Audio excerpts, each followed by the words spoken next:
મિત્રો, અમેરિકી વિદેશ મંત્રી માર્કો રૂબિયોએ રશિયન ઓઇલ પર મળેલી છૂટને વહેલી તકે ખતમ કરવાની વાત કરી છે.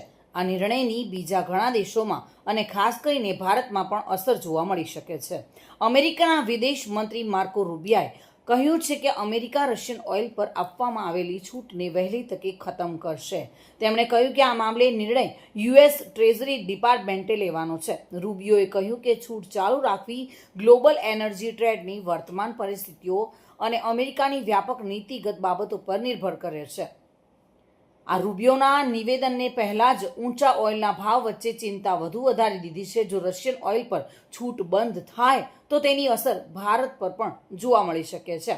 અમેરિકી વિદેશ મંત્રી માર્કો રૂબિયો 10 દિવસ પહેલા જ એટલે કે મે મહિનાના અંતિમ અઠવાડિયામાં જ પત્ની સાથે ભારતના પ્રવાસે આવ્યા હતા. તે જયપુર, આગ્રા અને કોલકાતા પણ ગયા હતા.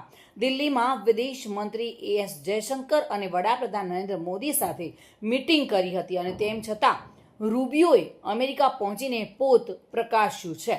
રશિયામાંથી મળતું ક્રૂડ ઓઇલ ભારતમાં મોંઘવારીથી બચવા માટે સૌથી મોટું કવચ છે. જ્યારે યુક્રેન યુદ્ધ પછી પશ્ચિમી દેશોએ રશિયા સાથે સંબંધો તોડી નાખ્યા, ત્યારે ભારતે તેનો ફાયદો ઉઠાવ્યો અને ઓછા ભાવે ઓઇલ ખરીદવાનું ચાલુ રાખ્યું.